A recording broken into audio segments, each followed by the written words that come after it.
Welcome back to Better Pet Parents. Thank you so much for being with us again. Today we are going to have an icky discussion. Today we're going to be talking about the wonderful subject of anal glands. I know that this is a gross topic, but since this is such a common problem, we're going to discuss it. We at Better Pet Parents are always looking to have conversations with other pet parents to talk about the things that can help us all on our pet parenthood journeys. And with this being such a common problem, I thought it was worth a talk. So, if you've ever seen your pet scooting their booty on the rug, or you've noticed a very foul smell, it could be your pet's anal glands. And this is not a smell like when we're going potty. Okay, this is a very different smell, and I don't know how to describe it. It's just very awful, but if you ever smell it, you're going to know that this is a very foul, very different smell than potty smells. So if you do catch a whiff of something extremely strong and you don't know what that is, but you think it's coming from your pet, then chances are it's probably anal glands. Anal glands are back there in the back, and they hold a fluid that most of the time gets released during bowel movements, but sometimes those fill up and do not get released during bowel movements, and that's when you have to have your animal taken in to the clinic and have them express the anal glands. A lot of discomfort can be caused to our animals when these do get full and are not getting, and that fluid's not getting out. So this is something that is easy at your vet clinic. Either your vet can do it or a vet tech can do it. A lot of times your groomer might do it. I'm a professional groomer, so this is something that I deal with on a regular basis. I used to offer gland expression with all of the grooming services that I would provide to my clients. But then over the years, I realized that a lot of people would say that they didn't want it done all the time, or some people would say, my dog wasn't irritated before and now they are. And so the more I worked with animals over the years and the longer I groomed, I eventually came to the stance on this that I would tell people, if it ain't broke, don't fix it. If they are irritated, then let's check them. But if they were not irritated, I'd just say leave them alone.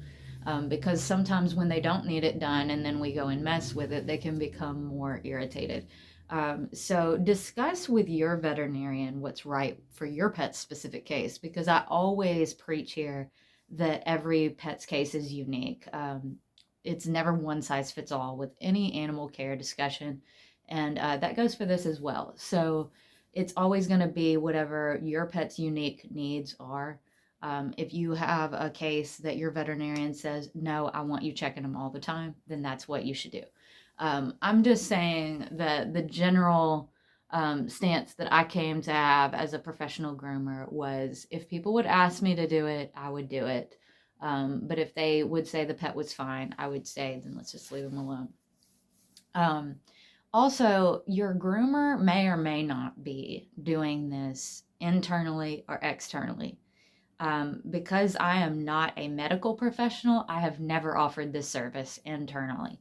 A lot of people might feel differently about that. It's very common for any animal care professional to do this internally. It's just my stance that anything internal should be getting done by the clinic and not your dog's hairdresser.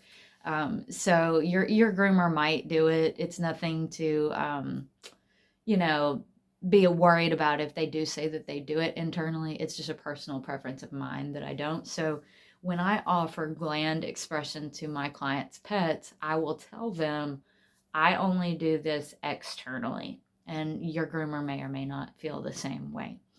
And when you say that you're doing that externally, you're only feeling from the outside. They can still be expressed from the outside, but they will always be more thoroughly expressed from the inside. It's just my personal opinion that anything on the inside should always be done by the clinic. Now, it's also really important to note here that sometimes there can be other issues besides just needing an expression. So if your pet is scooting on the rug and you're thinking, maybe my pet needs their anal glands done, and then let's say that you have your groomer express their anal glands, and the groomer might have said that they were full and that they needed to be done. but then you're still noticing the irritation afterwards, it may not be that your groomer didn't get it all. It could be other things. Like sometimes our pets' anal glands can become infected, and there can be other issues besides needing them expressed. So I don't want people to think that when it comes to anal glands, the only thing that you might need to do is have them expressed. That is certainly the most common thing that needs to be done. But if you're having it done externally, maybe it was partially done, and having it done internally fixes your problem. If you've had it done internally and you're still noticing a problem, it could be that you're just going to have a chronic case of sensitive anal glands. Or it could be that you need to have your vet make sure that there's not an infection going on. So if you do have a pet that has ongoing issues with this, stay vigilant. Make sure that if you do have a chronic case, that you're always having that done at the vet. That's just for the best. Because then the professionals at your clinic can monitor the situation and know if anything's changing. If you're having to have this done as often as like once a month, it's best to have them do it so that they can monitor for any signs of infection, because this is a problem that can escalate to a pretty serious situation if it becomes really infected. And there's been, situations where some people have to have them surgically removed that have nonstop trouble with them. So if your pet does have chronic issues, stay on top of this and make sure that you're having your vet check this from time to time, in addition to whoever's doing the regular expressions. And if you do have a chronic case, it's best to have them done internally. Some animals, it might just be as simple as being able to do them externally every once in a while, and then your problem is solved. But with some of these guys, they're just extra sensitive. So the best things that you can do is just monitor carefully. If you ever notice any kind of really funky color, if you ever see this on the rug or something like that, you need to make sure that your vet is checking for infection. Like if you were seeing green or something, I mean, I know this is an icky conversation, but this is just such a common problem. And making sure that your pet is kept clean back there is a really good habit to keep. If you have a long-haired dog and, they have sensitive issues with this, you're really going to want to make sure that you're keeping a good sanitary trim back there so that you're not having more issues, because if they get that built up back there too, then it's just going to cause them even more irritation. Another thing that's worth pointing out in this conversation is that a lot of my clients' pets that might have a really overweight pet or a stocky build to their pet, a lot of those you can't feel from the outside. So if you do have an obese animal or an animal with a stocky build like that, you might really need to have them done internally if you're noticing an issue, because those are extremely difficult to feel from the outside if that's the case. A lot of times it can be very difficult to feel from the outside too if your pet has a really short tail or no tail at all. If there's nothing to hold on to be able to lift that up and feel back there, then it can be even more difficult to try to do externally. And those are cases where you're definitely going to want to have that done internally to be able to know that you got an accurate expression.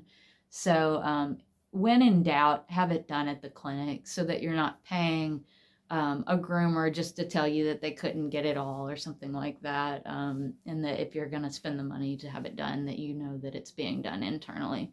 If you have any questions or comments on this issue, let us know. If you have any concerns about your pet's unique case, make sure you're having a detailed conversation with your veterinarian and getting their recommendations about your pet's unique needs. And we wish everybody out there the best of luck dealing with this common problem. Thanks for being with us today, and we'll see you again next week for another discussion.